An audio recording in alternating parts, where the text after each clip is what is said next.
नमस्कार, मैं हूं विकास वीजा और आप देख रहे हैं अब तक टाइम। दोस्तों, हरियाणा के चुनाव नजदीक आ रहे हैं और सरगर्मियां पूरी तरह से तेज हो चुकी हैं। आपको बता दें, करनाल जो सीएम सिटी हुआ करता था, अब वो सीएम सिटी बिल्कुल नहीं रहने वाला, क्योंकि यहां से सीएम चले गए हैं लाडवा में और इसकी घोषणा कर दी है भाजपा के प्रदेशाध्यक्ष मोहन लाल ब्रौली ने। सीधी सीधी बात करें तो करनाल अब सीएम सिटी नहीं रहने वाला और यहां पर जो कैंडिडेट आएंगे जबरदस्त मुकाबला रहेगा। आपको बता दें, आम आदमी पार्टी की तरफ से संभावित उम्मीदवार सुनील बिंदल इस समय मैदान में उतरे हुए हैं। उनसे खास बातचीत करने के लिए आज हम उनके पास पहुंचे हैं। जानते हैं सुनील बिंदल का चुनाव को लेकर क्या कहना है। बिंदल साहब, अब तक टाइम्स पे आपका बहुत बहुत स्वागत है। नमस्कार। नमस्कार बिंदल साहब, क्या तैयारी चल रही है चुनाव को लेकर?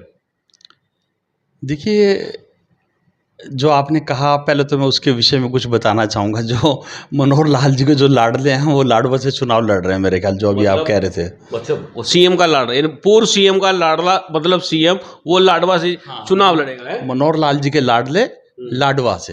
ये हुआ क्या क्या एकदम से सीट बदल दी? ये क्या घबराहट है, क्या है? सर, ये घबराहट है, छटपटाहट है। अच्छा, ये तो निश्चित था। वो पहले कैसे बन गए, कैसे नहीं बन गए, सारे प्रदेश को पता है वो कैसे बन गए।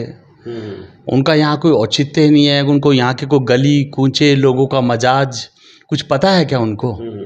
पैराशूट से मनोहर लाल जी आए, पैराशूट से सैनी जी आए। ये कोई पैराशूट से दिवानसु बुद्धि राजा आए। बुद्धि राजा है। ये पैराशूट यही करनाल में उतरता है, ये क्या चक्कर है? ये करनाल में उतरता है, पर ऐसी बात नहीं है। अच्छे अच्छे लोगों की डिग्री भी फाड़ देता है, पीएचडी तोड़ देता है। पीएचडी तोड़ देता है। भजनलाल की करी थी ना, सुषमा स्वराज जी की डिग्री फाड़ी थी ना यहाँ पे। ये करनाल के लोग हैं, बहुत उदार भी हैं। मुझे लगता है आपका सपना टूट गया कहीं।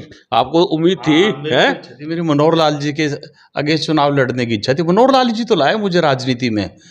मैं तो एक सामान्य व्यक्ति था। आप भी उनके लाडले रहे हो? हाँ, मैं तो मनोहर लाल जी का बहुत लाडला था। ना वो अत्याचार करवाते और ना मैं राजनीति में आता। अच्छा, और क्या। उनकी तो सारी बातें कुल के सामने आ रही है। मैं तो बहुत गुहार लगाई। मैंने कहा, बाबूजी ये गलत है, गलत है। बाबूजी कान के इतने कच्चे, बाबूजी ने कभी मेरी बात सुनी ही नहीं। चलो धन्यवाद, आज उनकी वजह से मैं राजनीति में हूँ। अच्छा, तो आपकी तैयारी है पूरी? मेरी पूरी तैयारी है जी। कौन सी पार्टी से आप आ रहे हो बता दो? देखो, आम आदमी पार्टी का मैं छोटा सा कार्यकर्ता हूँ, बहुत छोटा सा सिपाही हूँ और मैं आम आदमी पार्टी का संभावित प्रत्याशी हूँ। यदि पार्टी मुझे ये जिम्मेवारी देगी तो मैं बहुत निष्ठा से निभाऊंगा। और अदरवाइज भी मैं कहता हूँ कि पार्टी जिस भी व्यक्ति को अपना प्रत्याशी बनाएगी, हम पार्टी के सभी कर्मठ लोग तन मन धन से कम उसको विधानसभा पहुँचाने तक थकेंगे नहीं, रुकेंगे नहीं। ये चर्चा चल रही है शहर में कि वैश्य समाज की एक मीटिंग हुई है बहुत बड़ी और उन्होंने इस समय मांग की है कि करनाल से वैश्य समाज का ही एमएलए का कैंडिडेट होना चाहिए। देखो सर, मैं तो इस जातिगत समीकरण में विश्वास नहीं रखता। आम आदमी पार्टी सभी वर्गों की पार्टी है। हमें तो 36 बिरादरियों का साथ है। हम खाली वैश्य समाज के भरोसे नहीं है। ठीक है, मैं वैश्य समाज से आता हूँ। मेरा समाज तो सारा भारत है, सारे भारत के लोग हैं। लाडले तो आप मनोहर लाल के कह रहे हो? हाँ जी हाँ, तो लाडले में और मेरा देश, मेरा समाज, वो एक अलग बात है। ये लाडलापन कब तक रहा, क्या रहा ये लाडलापन? सर कुछ नहीं, वो कहते हैं ना, बीती बिसरी बुला और आगे की सुध ले। अब वो वाली बात है। अब तो अब बहुत आगे निकल चुके हैं। अब इस विषय पे चर्चा करने का कोई फायदा नहीं है। हम तो धन्यवाद करते हैं मनोहर लाल जी का, जिनकी वजह से आज हम लोग राजनीति में हैं। बिंदल साहब, आज मुख्यमंत्री करनाल में है और वो एक रोड शो निकाल रहे हैं इस समय, तो क्या लगता है आपको, क्या रहने वाला है, इसका क्या इम्पैक्ट रहेगा? सर, भाजपा का कुछ नहीं बटना। भाजपा के 10 साल के कुशासन से लोग प्रताड़ित हैं। हर वर्ग सड़कों पर है। शायद ही कोई ऐसा विभाग हो जो भ्रष्टाचार से मुक्त हो। शायद ही कोई ऐसा वर्ग हो जो अपनी डिमांड्स को लेकर सड़कों पर ना हो। किसान हो, कर्मचारी हो, अन्नदाता हो, व्यापारी हो, आशा वर्कर्स हो, आंगनवाड़ी वर्कर्स हो, चौकीदार हों, सरपंच हों। मुझे ये बताओ कि किसने आंदोलन नहीं किया हरियाणा में? सर, किसानों पे इन्होंने लाठियाँ चलाई, सरपंचों पर इन्होंने लाठियाँ चलाई, टीचर्स पे इन्होंने लाठियाँ चलाई, गेस्ट टीचर्स पे इन्होंने लाठियाँ चलाई।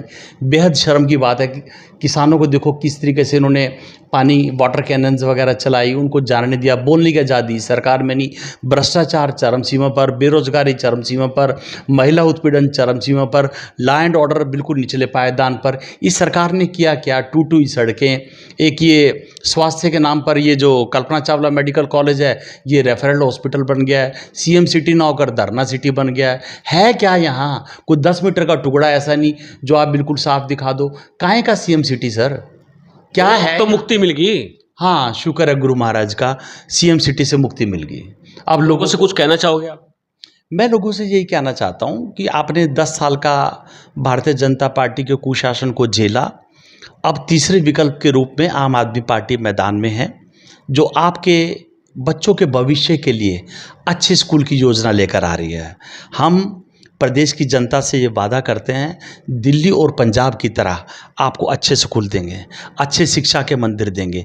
जैसे भारतीय जनता पार्टी का सपना है ना, हर डिस्ट्रिक्ट लेवल पे वो 5 स्टार ऑफिस बना रहे हैं, लेकिन आम आदमी पार्टी का सपना है हमारे बच्चों के लिए, उनके बेहतर भविष्य के लिए अच्छे स्कूल, 5 स्टार स्कूल का सपना है। हमारा सपना है हमारे हरियाणा के लोगों के लिए अच्छे स्वास्थ्य केंद्र होने चाहिए। दिल्ली में हमारे 400 से ज़्यादा मोहल्ला क्लिनिक है, पंजाब में 800 से ज़्यादा मोहल्ला क्लिनिक है। आप देखिए हमारी सरकार आने के बाद यहाँ पर 500-600 मोहल्ला क्लिनिक बनेंगे। जो आपकी वैनें तैयार हो चुकी हैं गली गली मोहल्ले मोहल्ले में जाने के लिए, बिल्कुल वो चलेंगी। तीसरी बड़ी बात, हम लोग यहाँ पर 300 यूनिट बिजली फ्री देंगे। इस समय हरियाणा में जो बिजली की जो कमी है, यहाँ पे बिजली 12-12 घंटे बिजली के कट लगते हैं। हरियाणा में जो बिजली है देश में सबसे ज़्यादा महंगी है। हम यहाँ पे लोगों को फ्री बिजली देंगे, 24 घंटे बिजली देंगे और 300 यूनिट बिजली प्रति माह हम लोग बगैर किसी भेदभाव के फ्री देंगे। बिंदल साहब, एक नई खबर जो आ रही है, चौथी भी सुनाएंगे। पहले जो खबर आ रही है बीच में कि कल एक खबर आई कि अरविंद शर्मा करनाल से विधानसभा का चुनाव लड़ेंगे, लेकिन क्या लगता है आपको? हमने तो पता किया कि ये अफवाह थी और ये रूमर फैलाया गया। देखो जी, मेरे हिसाब से ये कोरी अफवाह है, इस बात में बिल्कुल भी कोई दम नहीं है, कोरी अफवाह है। अच्छा, चौथी क्या बात थी? चौथी बात थी ये कि हम लोग हरियाणा के लोगों को रोजगार देंगे। यहाँ पे जो बेरोजगारी की समस्या, एक बड़ी भारी बेरोजगारी की समस्या है, हरियाणा इस समय बेरोजगारी में बिल्कुल निचले पायदान पर है। हरियाणा में 25 लाख युवा बेरोजगार हैं। हरियाणा सरकार में 2 लाख नौकरियां खाली पड़ी हैं, जिसे हरियाणा सरकार भरने में सक्षम नहीं है। आज हरियाणा के बच्चे अपने बेहतर भविष्य के लिए अपने खेत खलिहान, घर मकान, दुकान बेचकर विदेशों में जाने पर मजबूर हैं। हम हरियाणा के युवाओं को रोजगार देंगे। हमारे पास एक मतलब तस्वीर बदलने की तैयारी। यस, हम लोग हरियाणा की तस्वीर बदलेंगे। आप ये देखो कि हरियाणा पर जब 2014 में जब भारतीय जनता पार्टी आई, लगभग 60,000 करोड़ कर्ज था, आज लगभग 4 लाख करोड़ कर्ज है। बिंदल साहब, आखिर में एक सवाल करूंगा, ये हरियाणा की वो धरती है जहां महाभारत हुआ था और यहाँ पर हर दिन रोज कुछ ना कुछ आंदोलन हो रहे हैं, लाठीचार्ज हो रहे हैं, कुछ ना कुछ चलता रहता है। ये क्या सिस्टम है? देखो सर, मैं जितना ही कहूँगा कि भारतीय जनता पार्टी की कथनी और करनी में बेहद अंतर है। ये कहते कुछ हैं, करते कुछ हो रहे हैं। जो ये कहते हैं वो करते नहीं, और जो करते हैं वो कहते नहीं। ये राम का नाम तो लेते हैं लेकिन राम राज्य की बात नहीं करते। मतलब इनके कहते हैं मुंह में राम बगल में छुरी, मुंह में राम बगल में छुरी। ये वो पार्टी है जो गाय को माता बोलती है, ये वो पार्टी है जो गाय को माता बोलती है और गाय के मांस बेचने वालों से 8 करोड़ रुपए चंदा ले लेती है। बेहद शर्म की बात है। जो अपनी माँ की रक्षा नहीं कर सकते वो हरियाणा के लोगों की क्या रक्षा करेंगे? जब इन्होंने 75 पार का नारा दिया था तो हरियाणा के लोगों ने तो उसी समय इनको नकार दिया था। ये तो उसी समय अल्पमत में थे, इन्होंने तो उस समय स्वार्थ का गठबंधन किया जेजेपी से, जो जिनके साथ इनकी विचारधारा बिल्कुल मेल नहीं खाती थी। एक गंगा पार और एक यमुना पार, इन दोनों पार्टियों ने मिलकर दुर्भाग्यवश हरियाणा को दोनों हाथों से लूटा। चलिए, आपने मुझसे बात किया, बहुत धन्यवाद है। Thank you very much. बिल्कुल दोस्तों, आपको बता दें, बात खुलकर सामने आ गई है। सुनील बिंदल का कहना है कि भाजपा जो कहती है वो करती नहीं है और जो करती है उसका पता नहीं लगता, मतलब जो हो जाता है उसका भी नहीं पता कौन होता है।